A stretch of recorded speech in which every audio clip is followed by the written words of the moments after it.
নমস্কার বন্ধুরা, কেমন আছেন সবাই? চলে এলাম আজকে আবারও একটা ভিডিও নিয়ে। কয়েকদিন শরীর খারাপের জন্য একটু ইরেগুলার হয়ে যাচ্ছিলাম, তো আজকে মোটামুটি ঠিক আছি। তার জন্য রাতে রুটি আর তড়কা বানাবো। তার জন্য তড়কার ডালটা আমি এখানে প্রেসারে সেদ্ধ করে নিয়েছি। একটা প্যান বসিয়ে তেল দিয়ে দিয়েছি আমি এর উপরে।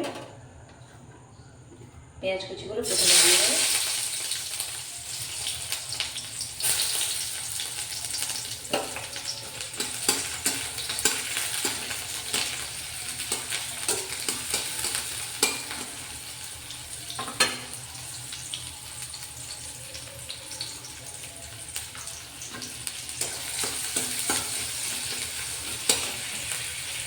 পেঁয়াজটা কালার চেঞ্জ হয়ে গেছে, এবার আমি রসুন বাটাটা দিয়ে দিচ্ছি।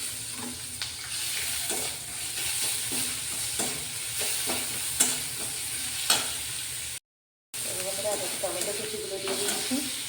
এবার গুঁড়ো মশলা কিছু দিয়ে দেবো।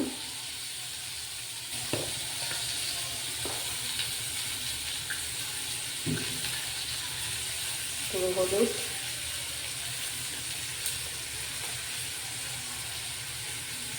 গুঁড়ো লঙ্কা।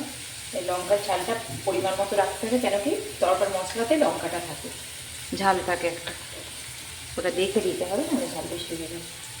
আদাটাকে আমি বাটার পরে ওটার হচ্ছে রসটা বের করে নিয়েছি, তো চিড়েটা ফেলে দিয়ে চলে দেবো না।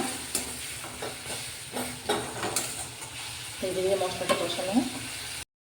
মশলাটা মোটামুটি কষানো হয়েছে, এবার সানরাইজের তরকা মশলাটা দিয়ে দেবো।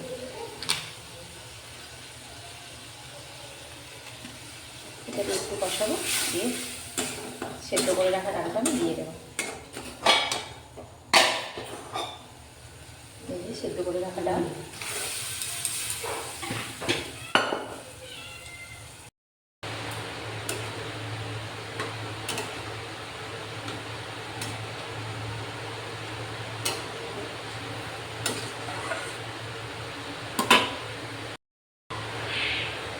দেখো, তরকাটা পুরো রেডি হয়ে গেছে, এই মতো থাকবে। এরপরে ডিমটা অ্যাড করবো আমি। গ্যাসটা বন্ধ করে দিচ্ছি। তরকাটা এবার এগ দিয়ে ঠিকঠাক করে নেব। আমি তার জন্য তেল দিয়ে দিচ্ছি পরিমাণ মতো।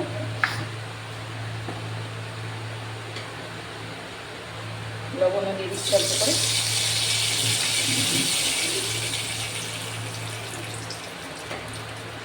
ডিমগুলো মধ্যে দিয়ে দেবো। এগ তরকাটাই তরকার মধ্যে খেতে ভালো লাগে। যারা ডিমটা খায় না তাদের জন্য ওটা বাদ রাখতে হয়।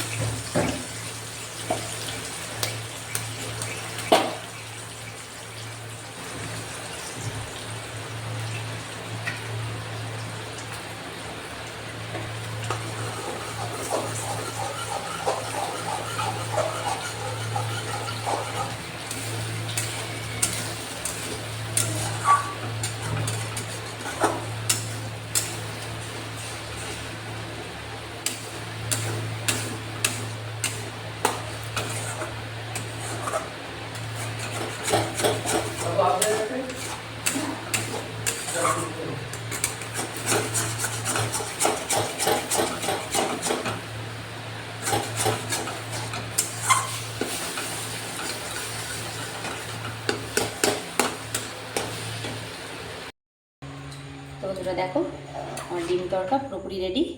কত সুন্দর দেখতেও হয়েছে, রুটির সাথে এটা খেতে খুবই ভালো লাগবে। তো তরকা আমি রেডি করে নিয়েছি। চলো বন্ধুরা, খাওয়া দাওয়া করে নিই।